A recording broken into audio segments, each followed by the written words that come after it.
एक बार एक व्यक्ति गौतम बुद्ध के पास गया और बोला, बुद्ध, मैं अक्सर लोगों को यह कहते हुए सुनता हूं कि हम जो सोचते हैं वही बन जाते हैं। इसलिए मैं आपसे जानना चाहता हूं कि हमारा जीवन हमारे विचारों से कैसे जुड़ा है और हमारे विचार हमारे जीवन को किस हद तक प्रभावित करते हैं। बुद्ध ने कहा है कि यह सत्य है कि मनुष्य जो सोचता है वही बन जाता है। कोई भी विचार जिसे हम लंबे समय तक अपने मन में रखते हैं और उसके बारे में बार बार सोचते रहते हैं, हम वैसे ही बन जाते हैं। लोग उन्हीं के साथ अपना निर्माण करते हैं। विचार जिसके बारे में वह लगातार बनता रहता है, व्यक्ति का चरित्र उसके विचारों से भी बनता है। यदि विचार अच्छे हैं तो चरित्र भी शुद्ध होगा, और यदि विचार ही प्रदूषित हैं तो चरित्र भी बुरा होगा। अगर आप ध्यान से देखेंगे तो पाएंगे कि आपके जीवन का हर पहलू आपके किसी न किसी पहलू से जुड़ा है। आप आज जो भी हैं, अपने विचारों की वजह से हैं। आपके विचार अच्छे या बुरे, किसी न किसी तरह से आपके जीवन को अच्छा या बुरा बना रहे हैं। हम जैसा सोचते हैं वैसा ही हमारा चरित्र बन जाता है। जिस प्रकार स्वस्थ बीज के बिना कोई वृक्ष विकसित नहीं हो सकता, उसी प्रकार अच्छे विचारों और अच्छे चरित्र के बिना कोई भी मनुष्य सफल नहीं हो सकता। और यदि उसके विचार नकारात्मक हैं तो वह अपने जीवन को गलत दिशा में मोड़ देगा।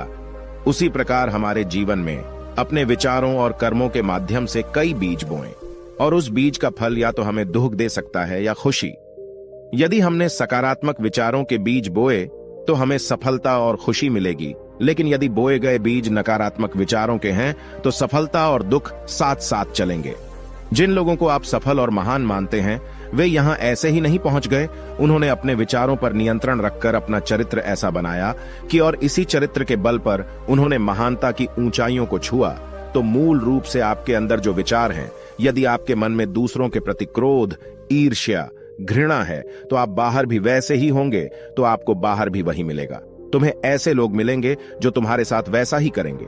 यदि तुम्हारे पास प्रेम, शांति, करुणा है तो तुम वैसे ही बन जाओगे और आप बाहर भी वैसा ही पाएंगे। और जो ऐसे विचार रखता है उसे सम्मान और प्यार दोनों मिलता है। वस्तुतः मनुष्य अपने जीवन का निर्माता स्वयं है। वह इसे बना या बिगाड़ सकता है। मनुष्य अपने चरित्र का निर्माण अपने कार्यों और विचारों से करता है, अपना समुदाय बनाता है, अपनी किस्मत खुद बनाता है। व्यक्ति ने कहा, लेकिन बुद्ध, मैं अपने विचारों से खुद को कैसे सुधार सकता हूं? बुद्ध ने कहा था कि अगर तुम खुद को सुधारना चाहते हो तो सबसे पहले अपने विचारों पर ध्यान देना शुरू करो। तुम्हें यह देखना होगा कि तुम दिन भर क्या सोच रहे हो। क्या तुम दिन भर मन में बुराई और लोगों के प्रति नफरत पाल रहे हो? आपको बस इस बात पर ध्यान देना है कि आप अच्छाई की ओर जा रहे हैं या बुराई की ओर। जब आप अच्छे से समझ जाएंगे कि आपके दिमाग में अच्छे विचार चलते हैं या बुरे, तभी आप अपने सोचने के तरीके में बड़ा सकारात्मक बदलाव कर पाएंगे। आपके अंदर कभी न खत्म होने वाला खजाना है। आप नहीं जानते कि आप क्या कर सकते हैं, आप किस तरह की अद्भुत शक्तियां प्राप्त कर सकते हैं। आपने महान योद्धाओं और महान लोगों के बारे में तो सुना ही होगा। यदि आपको उनकी शक्तियों पर विश्वास नहीं है, आपको बस यह मानना होगा कि आग के बिना धुआं नहीं होता। जरूर उनमें कुछ तो बात होगी जिसकी वजह से उनके बारे में इतना कुछ लिखा और कहा गया है। तो वे कौन लोग थे जो दुनिया में महान योद्धा और आदर्श के रूप में पूजे जाते थे? अगर हम थोड़ा और गहराई से सोचें तो ये वे लोग थे जिन्होंने अपने भीतर के अटूट खजाने को पहचाना। वे लोग अभ्यास करते रहे और सभी की भलाई करने वाले लोगों की मदद करके खुद को बेहतर बनाते रहे, और वे दुनिया में महान और अमर हो गए। और अगर आप भी ऐसा ही करना चाहते हैं तो सबसे पहले आपको अपने विचारों पर ध्यान देना होगा। बुद्ध ने आगे कहा, एक मानव मन बगीचे से तुलना की जा सकती है। जैसे बगीचे को साफ और सुंदर रखना, समय समय पर उसमें उगने वाले खरपतवार को हटाना पड़ता है, रोज पानी देना पड़ता है, पौधे की देखभाल करनी पड़ती है, उसी तरह हमें अपने मन को भी सुंदर और सकारात्मक बनाए रखने के लिए उसका ख्याल रखना होगा। इसमें से लगातार नकारात्मक विचारों को हटाकर सकारात्मक विचारों को जगह देनी होगी। इसके लिए हमें डर, चिंता, नफरत और ईर्ष्या जैसी भावनाओं से खुद को दूर रखना होगा, और इसके लिए आपको अपने अंदर चल रहे विचारों पर लगातार ध्यान देना होगा। किसी भी व्यक्ति के अंदर उठने वाले विचार और उसका चरित्र अधिकतर उसके आसपास के वातावरण और परिस्थितियों पर निर्भर करते हैं। लेकिन इसका मतलब यह नहीं है कि किसी व्यक्ति की स्थिति खराब है, अतः उसके विचार सदैव त्रुटिपूर्ण रहेंगे। वह उन पर ध्यान देकर अपने विचारों को बदल सकता है, और जैसे ही उस व्यक्ति के विचार बदल जाते हैं तो उसका चरित्र और उसके काम करने का तरीका अपने आप बदल जाता है। ये सभी चीजें धीरे धीरे सीखनी होती हैं। विचारों के काम करने के तरीके को समझना होगा। आपको सबसे पहले यह स्वीकार करना होगा कि जो काम सामने वाला कर सकता है वह आप भी कर सकते हैं। आपको बस इसका बार बार अभ्यास करने की जरूरत है, नई चीजें सीखने की जरूरत है। जैसे जैसे आपका मन बदलेगा, आपकी परिस्थितियां भी बदल जाएंगी। आप जो भी विचार बीज रूप में अपने मन में डालते जाएंगे, यह धीरे धीरे आपके चरित्र और आपके कार्यों में दिखना शुरू हो जाएगा। और एक बार वह विचार आपके अंदर जड़ें जमा लेगा तो आपको सफल होने से कोई नहीं रोक सकेगा। लेकिन अगर वह बीज या विचार नकारात्मक है तो आपको भी असफलता से कोई नहीं बचा सकता। इसलिए अपने विचारों के प्रति बहुत जागरूक रहने की जरूरत है। आप अपने अंदर किस तरह के विचार ला रहे हैं? एक बात हमेशा याद रखें, हमें वह नहीं मिलता जो हम चाहते हैं, बल्कि हमें वह मिलता है जो हम हैं। और हम अपने विचार हैं, इसलिए इच्छा करना और उस इच्छा के बारे में अच्छा सोचते रहना और उसे पूरा करने का प्रयास करना दो बिल्कुल अलग चीजें हैं। क्योंकि इच्छा तो हर कोई करता है, लेकिन उस इच्छा के बारे में लगातार सकारात्मक सोचना और उसे पाने के लिए कड़ी मेहनत करना बहुत ही कम लोग ऐसा कर पाते हैं। इसलिए अगर आप अपनी परिस्थितियों को बदलना चाहते हैं तो सबसे पहले आपको खुद को बदलना होगा। लेकिन ज्यादातर लोग अपनी परिस्थितियों को तो बदलना चाहते हैं, लेकिन अपने सोचने और काम करने के तरीके को नहीं बदलना चाहते। और अगर लोग ऐसे ही रहेंगे तो उनके हालात कभी नहीं बदलेंगे। उस व्यक्ति ने कहा कि बुद्ध, हमारे विचारों का हमारे शरीर पर क्या प्रभाव पड़ता है? बुद्ध ने कहा था कि हमारा शरीर हमारे दिमाग का गुलाम है। हम जो भी सोचते हैं उसका पहला प्रभाव हमारे शरीर पर ही पड़ता है। आपने देखा होगा कि जो लोग बहुत अधिक चिंता करते हैं और डरते हैं वे जल्दी बीमार पड़ जाते हैं। साथ ही जो लोग दूसरों से ईर्ष्या करते हैं और हमेशा नकारात्मक सोचते हैं वे भी बहुत जल्द मानसिक और शारीरिक बीमारी का शिकार हो जाते हैं। और अगर आप ऐसा सोचते हैं तो आपके साथ भी ऐसा ही होगा। इसके विपरीत जो लोग हमेशा खुश रहते हैं वे दूसरों के बारे में अच्छा सोचते हैं, हमेशा स्वस्थ रहने के बारे में सोचते रहते हैं, तो उनकी ऊर्जा एक समान हो जाती है। और इस ऊर्जा का सकारात्मक प्रभाव सबसे पहले उनके शरीर पर पड़ता है। क्योंकि जिस व्यक्ति का मन शांत होता है उस व्यक्ति के शरीर की आधी बीमारी अपने आप ही खत्म हो जाती है। हम स्वस्थ रहेंगे या बीमार, ये हमारे आसपास के माहौल और परिस्थितियों के अलावा हमारी सोच पर भी निर्भर करता है। एक कमजोर और बीमार विचार हमारे शरीर को भी कमजोर और बीमार बना देता है। आपने अपने आसपास देखा होगा कि जो लोग बीमार होने से सबसे ज्यादा डरते हैं, जो सबसे ज्यादा बीमार पड़ते हैं, इस डर ने लाखों लोगों की जान ले ली है। इसके विपरीत जो लोग अपने शरीर के बारे में अच्छा सोचते हैं वे स्वस्थ और मजबूत महसूस करते हैं, और जिनके विचार शुद्ध होते हैं उनका शरीर स्वस्थ और मजबूत हो जाता है। वैसा ही हमारा शरीर सिर्फ एक उपकरण है और हमारा मस्तिष्क इस उपकरण को नियंत्रित कर रहा है। जैसे अच्छा भोजन हमारे शरीर के लिए जरूरी है, उसी तरह अच्छी सोच यह हमारे शरीर के लिए भी बहुत महत्वपूर्ण है। जैसे ही आपके विचार शुद्ध हो जाएंगे, इसका सबसे पहला असर आपके शरीर पर दिखाई देगा। एक शुद्ध और सकारात्मक दिमाग आपको कभी भी खराब खाना खाने नहीं देगा। इसलिए सबसे पहले अपने दिमाग को सुरक्षित रखें, फिर यही दिमाग आपके शरीर को हर बीमारी से बचाएगा। यदि कोई बीमार और कमजोर व्यक्ति अपने शरीर को पूरी तरह से स्वस्थ बनाना चाहता है तो उसे सबसे पहले अपने शरीर को ठीक करना चाहिए, विचार और उसका मन।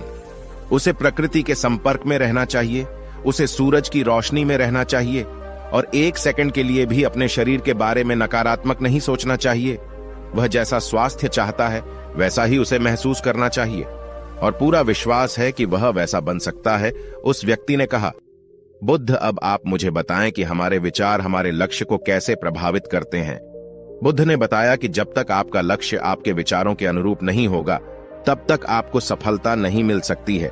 कहने का मतलब यह है कि आप हर दिन एक नई चीज सोच सकते हैं, जो मैं आज चाहता हूं यह बनना, कल मैं वह बनना चाहता हूं या बाद में कुछ और। लेकिन जब तक आप अपने लिए कोई लक्ष्य निर्धारित नहीं करते तब तक आप कोई भी बड़ा काम नहीं कर सकते। क्योंकि नियम यह है कि जो काम हम बार बार करते हैं उसी काम में हम आश्चर्यजनक सफलता हासिल कर सकते हैं। अगर आप हर दिन अपना लक्ष्य बदलते रहते हैं तो आप कहीं नहीं जा रहे हैं। इसलिए आपके जीवन में एक निश्चित लक्ष्य होना चाहिए और आपको अपनी पूरी मेहनत और लगन से उस लक्ष्य को पूरा करने का प्रयास भी करना चाहिए। और इसके लिए आपको अपने सभी विचारों को अपने लक्ष्य पर केंद्रित करना होगा, अन्यथा आपके विचार बिखरे रहेंगे और हो सकता है कि एक बार आप असफल हो जाएं या आपको शुरुआत में कोई सफलता न मिले तो दूसरों को देखकर आपके मन में यह ख्याल आने लगा कि यह काम तो आसान है, जब वह इस काम में सफल हो सकता है तो मैं भी सफल होकर अच्छा पैसा और नाम कमा सकता हूं, और यह भी संभव है कि इस काम में असफल होकर भी तुम दूसरी तरफ भागो। और ऐसा करते समय आप कई काम करते हैं, लेकिन हो सकता है कि आप किसी एक चीज में सफल न हो पाएं। इसलिए आपको पहले एक चीज तय करनी होगी, तभी आपके विचार एक काम पर फोकस कर पाएंगे।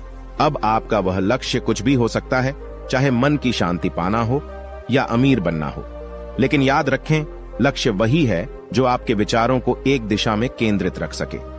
यदि आप बार बार अपने लक्ष्य हासिल करने में असफल हो रहे हैं तो इसका मतलब यह नहीं है कि आप इसे हासिल नहीं कर सकते, बल्कि इसका मतलब है कि आपके पास अपने लक्ष्य को हासिल करने का तरीका गलत है। इसलिए आपको अपना लक्ष्य नहीं बदलना है, बल्कि अपनी सोच और अपने काम करने का तरीका बदलना है। अगर आप ऐसा करेंगे तो आप धीरे धीरे सीख जाएंगे और अपने लक्ष्य तक पहुंच जाएंगे। अपनी असफलताओं से कभी मत डरो। अगर आप कुछ बड़ा हासिल करना चाहते हैं तो आपको अंदर से बहुत मजबूत होना होगा, क्योंकि चाहे आप कुछ भी करें, लोग अक्सर आपको अपनी बातों से कमजोर और हताश करने की कोशिश करेंगे। इसलिए अगर आप डरेंगे तो आप अपने किसी भी लक्ष्य में सफलता हासिल नहीं कर पाएंगे, क्योंकि डर आपकी सभी आशाओं को नष्ट कर देता है और आपके सभी विचार केवल आपके डर तक ही सीमित रह जाएंगे। और डर डर कर आप अंततः खुद को शारीरिक और मानसिक रूप से बीमार बना लेते हैं। तब आपको समझ आएगा कि आपने अपने झूठे डर के एहसास में कितनी बड़ी गलती कर दी है, और फिर आपके लिए खुद को उस स्थिति से बाहर निकालना बहुत मुश्किल हो जाएगा। इसलिए सबसे पहले एक लक्ष्य बनाएं ताकि आपके विचार उस पर केंद्रित हो सकें। उसके बाद अगर आप बार बार असफल होते हैं तो भी घबराएं नहीं, क्योंकि यह लक्ष्य हासिल करने का ही एक हिस्सा है, और पूरा विश्वास रखें कि आप जरूर सफल होंगे और एक दिन तुम भी हो जाओगे, उस व्यक्ति ने कहा। बुद्ध विचारों और मन की शांति के बीच क्या संबंध है? बुद्धा ने बताया कि मन की शांति एक ऐसा खजाना है जिसे दुनिया के 1% लोग भी हासिल नहीं कर सकते, और जिसने ये खजाना हासिल कर लिया है वह दुनिया के सबसे भाग्यशाली व्यक्ति हैं। वह भीड़ में अलग दिखता है। यह कहना उतना आसान नहीं है जितना लगता है। मन की शांति केवल लंबे समय तक आत्मनियंत्रण के माध्यम से ही प्राप्त की जा सकती है। जब कोई व्यक्ति खुद को समझता है और दुनिया प्यार और प्यार के बीच के अंतर को समझती है, उसके अंदर नफरत, डर और ईर्ष्या जैसी भावनाएं खत्म हो जाती हैं। तब एक दिन व्यक्ति को मन की सच्ची शांति मिल सकती है, और यही हर इंसान का अंतिम लक्ष्य भी है। एक शांत व्यक्ति सबसे खराब परिस्थितियों में भी खुद को नियंत्रित कर सकता है। एक शांत व्यक्ति के पास जितनी मानसिक शक्ति होती है उतनी किसी और के पास नहीं होती। शांत व्यक्ति का अर्थ है वह व्यक्ति जिसका मन पूर्णतः शांत हो, क्योंकि जैसे ही आपका मन शांत हो जाता है आपके सभी विचार शांत हो जाएंगे, और तब आपको महसूस होगा कि सचमुच आपका दिमाग कितना शक्तिशाली है। जैसे ही आपको मानसिक शांति मिलेगी आप महसूस करेंगे कि आपकी मानसिक शक्ति इतनी बढ़ गई है कि आपके लिए सब कुछ आसान हो गया है। आप जहां भी हों, आपकी परिस्थितियां जो भी हों, आप खुद को स्वीकार करना शुरू कर देंगे। आप हमेशा खुश रहेंगे, और अगर आप यह मुकाम हासिल करना चाहते हैं तो इसकी शुरुआत आपको अपने विचारों से करनी होगी। अपने विचारों पर नियंत्रण, और अपने विचारों पर यह नियंत्रण आप केवल ध्यान के माध्यम से ही प्राप्त कर सकते हैं। इतना कहकर बुद्ध चुप हो गए और ध्यान करने लगे, और वह व्यक्ति भी उनको प्रणाम करके चला गया। तो दोस्तों, उम्मीद करता हूं आपको इस कहानी से एक अच्छी सीख मिली होगी। यह कहानी आपको कैसी लगी हमें कमेंट बॉक्स में कमेंट करके जरूर बताएं, और इस वीडियो को लाइक भी जरूर करें, और साथ ही वीडियो को अपने दोस्तों के साथ जरूर शेयर करें ताकि उन्हें भी इस कहानी से कुछ सीखने को मिल सके।